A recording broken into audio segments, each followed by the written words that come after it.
নমস্কার, আমি জ্যোতিষ আচার্য শ্রী পারিজাত। আজকে অ্যাক্টিং কেরিয়ার এ নিয়ে শেষ পর্ব, মানে জাস্ট এপিসোড 3। আমি এই নিয়ে কিছু আপনাদের তথ্য দেবো। মানে আগের দুটো এপিসোডে বলেছি যে কারা কারা অভিনয় লাইনে, মানে অভিনেতা অভিনেত্রী হিসাবে কেরিয়ার করতে পারে। এই নিয়ে আমি কিছু তথ্য দিয়েছি আগের দুটো ভিডিওতে, আপনারা পারলে দেখে নেবেন। আজকে শেষ বলছি কোন কোন রাশি এবং নক্ষত্রে জন্মালে তাদের একটু এগিয়ে থাকে এই কেরিয়ারটার দিকে, মানে সুইটেবল পক্ষে তাদের মানে পার্টিকুলার। দেখুন, এটা টোটালি আবার বলছি, জেনারেল বলছি, কারণ ব্যক্তিগত ছকে আরও পুঙ্খানুপুঙ্খানু পারমুটেশন কম্বিনেশন করে দেখতে হয় যে সত্যি তার জন্য এই কেরিয়ারটা সাপোর্ট করছে কি না। সেখানে অনেকগুলো চার্ট আছে, সেগুলো দেখতে হয় পরীক্ষা করে। তা আমি তাও আপনাদের একটা হিন্টস দিচ্ছি, মানে বোঝার সুবিধার জন্য আপনারা নিজেরা যদি দেখে নিতে পারেন সেটা বেটার হয়। মানে একটু একটু আমি খুব কঠিন ব্যাপার না, মানে কোন রাশি ও কোন নক্ষত্রে জন্মালে তাদের একটু সুইটেবল হয় ব্যাপারটা এই কেরিয়ারটার জন্য।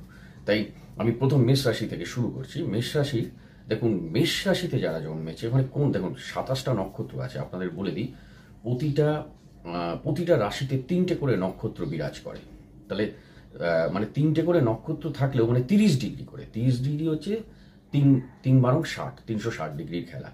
তো এই 30 ডিগ্রির মধ্যে কোনো নক্ষত্র হয়তো 10 ডিগ্রি খেয়েছে, কোনো নক্ষত্র 5 ডিগ্রি খেয়েছে, তাহলে 15, আবার কোনো নক্ষত্র 14, মানে 15 ডিগ্রি খেয়েছে, তাহলে এই 30 ডিগ্রি। আবার কোনো নক্ষত্র হয়তো কোনো ঘরে গিয়ে সে 7 ডিগ্রি ঢুকেছে, সে আবার কোনো ঘরে গিয়ে 13 ডিগ্রি ঢুকেছে, 13 7 20, আবার কোনোটায় 10, এরমভাবে এগুলো তো এখানে বলা যাবে না কত ডিগ্রি করে কত ডিগ্রি নক্ষত্রগুলো ধরে আছে।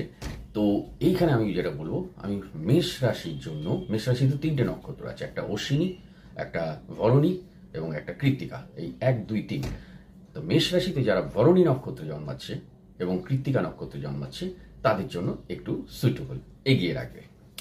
এরপর আছে বৃষ রাশি। বৃষ রাশিতে যারা কৃত্তিকা নক্ষত্রে জন্মাচ্ছে এবং অবশ্যই রোহিণী নক্ষত্রে জন্মাচ্ছে এবং মৃগশিরা নক্ষত্রে জন্মাচ্ছে তাদের জন্য এই কেরিয়ারটা একটু সুইটেবল, এগিয়ে থাকবে। এবার আসছে মিথুন রাশি। মিথুন রাশিতে যারা মৃগশিরা নক্ষত্রে জন্মাচ্ছে এবং আদ্রা নক্ষত্রে জন্মাচ্ছে এবং পুনর্বসু নক্ষত্রে জন্মাচ্ছে তাদের জন্য এই সুইটেবল কেরিয়ার। এবার আসছি কর্কট রাশি। কর্কট রাশিতে যারা পুনর্বসু নক্ষত্রে জন্মাচ্ছে, এরপরে আসছে পুষ্যা, 7 নম্বর হচ্ছে পুনর্বসু, 8 নম্বর পুষ্যা। আমি পুষ্যাটাকে একটু বাদ দিই, যে পুষ্যা হচ্ছে শনির নক্ষত্র। শনি আবার এইসব গ্ল্যামার ওয়ার্ল্ডটাকে একটু পছন্দ, শনি পরিশ্রম এইসব জিনিস হয়। তাও শনি নক্ষত্রে জন্মালে হয়, কিন্তু সেটা প্রচুর ছকের মধ্যে পারমুটেশন কম্বিনেশন থাকতে হবে, তবেই সাপোর্ট করবে। কিন্তু জেনে রাখুন, কর্কট রাশিতে পুনর্বসু নক্ষত্রে জন্মাচ্ছে যারা। এরপরে আছে অশ্লেষা নক্ষত্র। শনি হচ্ছে 8 নম্বর নক্ষত্র পুষ্যা, এবং অশ্লেষের 9 নম্বর নক্ষত্র। তাহলে কর্কটে গিয়ে যারা অশ্লেষায় জন্মাচ্ছে, আপনারা খেয়াল রাখবেন নিজেরা, আপনারা জন্ম রাশিতে আপনারা যে সময় জন্মেছেন সেটা তার রাশির নক্ষত্রটা কি আছে পাশে, দেখবেন ওখানে লেখা আছে নক্ষত্র কি, আপনারা সেটা দেখে নেবেন। এই অশ্লেষা নক্ষত্র হচ্ছে 9 নম্বর নক্ষত্র। এরপরে সিংহ রাশি। সিংহ রাশি হচ্ছে অরিজিনাল ক্রিয়েটিভিটি লাইন, বললাম কালপুরুষ চক্রে পঞ্চম।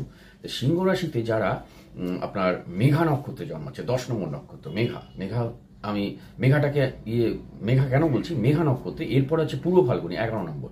তাহলে পূর্ব ফাল্গুনিতে যারা জন্মাচ্ছে এবং উত্তর ফাল্গুনিতে যারা জন্মাচ্ছে তারাও কিন্তু দারুণ, কারণ মেঘ অ্যাকচুয়ালি কেতুর নক্ষত্র হচ্ছে মেঘা কিন্তু মানে কেতুর যে দুটো মানে নক্ষত্র আছে, একটা অশ্বিনী, একটা মেঘা এবং একটা হচ্ছে মূলা।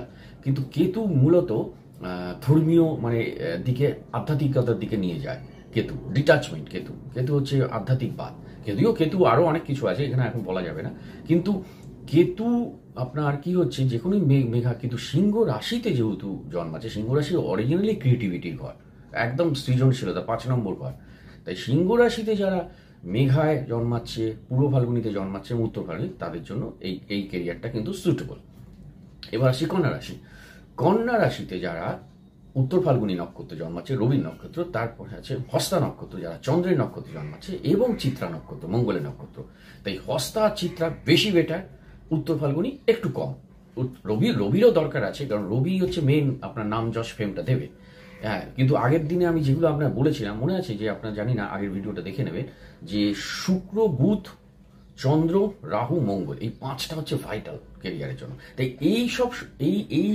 এই গ্রহদেরই কিছু নক্ষত্রগুলো সব আছে, তারাই এটাকে মানে রিপ্রেজেন্ট করছে, এই নক্ষত্রগুলো এক একটা ঘরে আছে।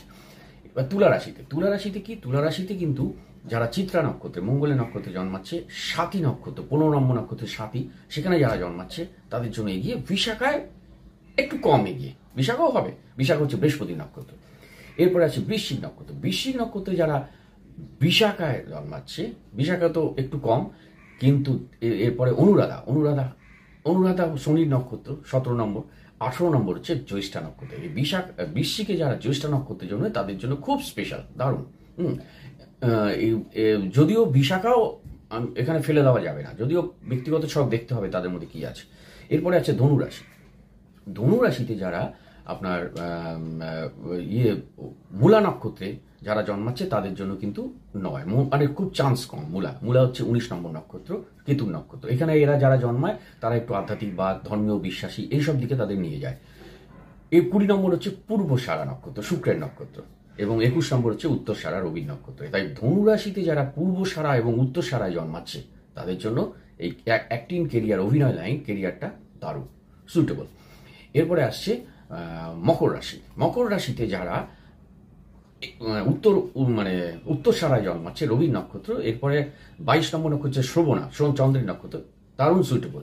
এবং 23 নম্বর হচ্ছে ধনিষ্ঠা, মঙ্গলের নক্ষত্র, এরাও সুইটেবল। মানে মকর রাশিতে আপনারা খেয়াল রাখবেন, আপনার যদি মকর রাশি, তাদের কোন নক্ষত্রে জন্মাচ্ছে, তাহলে মকর রাশির উত্তরসারা, শ্রবণা এবং ধনিষ্ঠা এরা হচ্ছে সুইটেবল। এবার আসি কুম্ভ রাশিতে। কুম্ভ রাশিতেও ধনিষ্ঠা সেরা, এবং তারপরে হচ্ছে পূর্ব ভাদ্রপদ, বৃহস্পতি খারাপ না, নট ব্যাড। তারপরে হচ্ছে উত্তর ভাদ্রপদ, এখানে একটু কমা। এই উত্তর ভাদ্রপদ যারা কুম্ভ রাশিতে জন্মেছে তাদের অভিনয় লাইনটা নাও টানতে পারে, যেটা শনির নক্ষত্র। আর এখানে কুম্ভ রাশিতে ধনিষ্ঠা এবং পূর্ব ভাদ্রপদ ভালো, কারণ বৃহস্পতি আপনাকে সকলের হৃদয়ে জায়গা করে দেবে। এরপরে লাস্ট হচ্ছে মীন রাশি। মীন রাশিতে যারা জন্মাচ্ছে, এখানে উত্তর ভাদ্রপদ আছে, আপনার পূর্ব ভাদ্রপদ আছে, উত্তর ভাদ্রপদ আছে এবং রেবতী আছে। এখানে ওই পূর্ব ভাদ্রপদ যারা জন্মেছে মীন রাশি এবং রেবতী, তাদের জন্য বেটার। উত্তর ভাদ্রপদ শনির নক্ষত্র একটু কমা।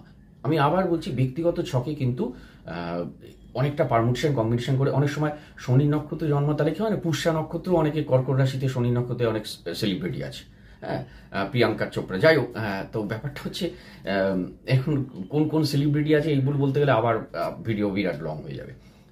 তাই আজকে এটাই হচ্ছে আপনারা দেখে নেবেন যে কোন রাশিতে আপনি জন্মেছেন এবং সেই কোন নক্ষত্রে জন্মেছেন। সেই নক্ষত্রটা কিন্তু বিরাট ভাইটাল হয় একটা অভিনয় কেরিয়ারের জন্য। আর আমার প্রতিটা ভিডিওতে মানে আমি অনেকে বলছে, অনেকে কমেন্টস করছে, দাদা আমি হয়তো বিভিন্ন বিবাহিত জীবনের করলাম প্রথম দিকটা, মানে কোন রাশির সাথে বিবাহিত জীবন, তারপরে করেছি কর্মজীবন, এখন অ্যাক্টিং কেরিয়ারে, এইগুলো বলছে দাদা আমি মীন রাশির বিবাহিত জীবনটা দিই। অ্যাকচুয়ালি কি আমার একটু ভুল হচ্ছে, আমি একটু কম্পিউটার স্মার্টনেস নেই আমার মধ্যে, আমি চেষ্টা করছি আমি শেখার। অ্যাকচুয়ালি এখনও আমি মানে বাড়িতে ল্যাপটপ কিনে আমি চেষ্টা করছি, তাহলে আমার পক্ষে আরও সুবিধা হবে আপনাদের ল্যাপটপে টোটালি সামনে থেকে বোঝানো। তাই প্লে লিস্ট আমি করতে পারছি, আমাকে কি সাইবারে যেতে হচ্ছে, প্লে লিস্ট নাকি করতে হয়। তাই জন্য আমার মনে করুন আমি হঠাৎ করে কন্যা রাশির কর্মজীবন বললাম। এবার কন্যা রাশির কর্মজীবন বলার পর কেউ হয়তো চাইছে মানে আগে হয়তো মেষ রাশির কর্মজীবন চাইছে, কিন্তু মেষ রাশিটা তো অনেক আগে ফেলা আছে, ওইটা প্লে লিস্টে অনেকে দিয়ে দেয়, প্লে লিস্টে টুক করে মানে আমার ভিডিওটা শেষ হবে সাথে সাথে মেষ রাশির কর্মজীবনটা এসে যাবে, বা বিভিন্ন আরও কিছু কর্মজীবন সংক্রান্ত ভিডিও আরও 4টে শো হবে আপনার ওই স্ক্রিনে। এইটা আমি একটু স্মার্টনেস নেই, আমি করতে পারছি না, আমি কি সাইবার আমি চেষ্টা করছি আপনাদের এটা সুবিধার জন্য। তাই জন্য অনেকে বলছি দাদা আমি ওইটা দিই, আমাকে এটা দিই, কিন্তু অলরেডি ওগুলো চ্যানেলে রয়ে গেছে। একটু স্ক্রল করে প্লিজ একটু কষ্ট করে মানে নিচ থেকে একটু তুলে একটু দেখে নেবেন। ঠিক আছে, আজকে এই পর্যন্ত, আবার নেক্সট চোখ রাখুন অন্য কোনো বিষয়ে, নিত্য নতুন চমকের বিষয়। থ্যাংক ইউ, সকলে ভালো থাকবেন, নিশ্চয়ই ভালো থাকবেন, কেন ভালো থাকবেন, মনে জোর রাখুন অবশ্যই। আর এই কোয়ালিটি ট্যালেন্টগুলো নিয়ে নিজেদের পজিটিভ দিক নিয়ে এগিয়ে যান। নিজের খারাপটা যদি আপনি জেনে যান, নিজের ভেতরে খারাপগুলো, তাহলে আপনি নিজের ভেতরে ভালোগুলো গিয়ে খারাপকে পরাজয় দিয়ে দেবেন, মানে পরাজিত করে দেবেন, এটা একদম sure. Okay, thank you very much, সকলে ভালো থাকবেন, নমস্কার।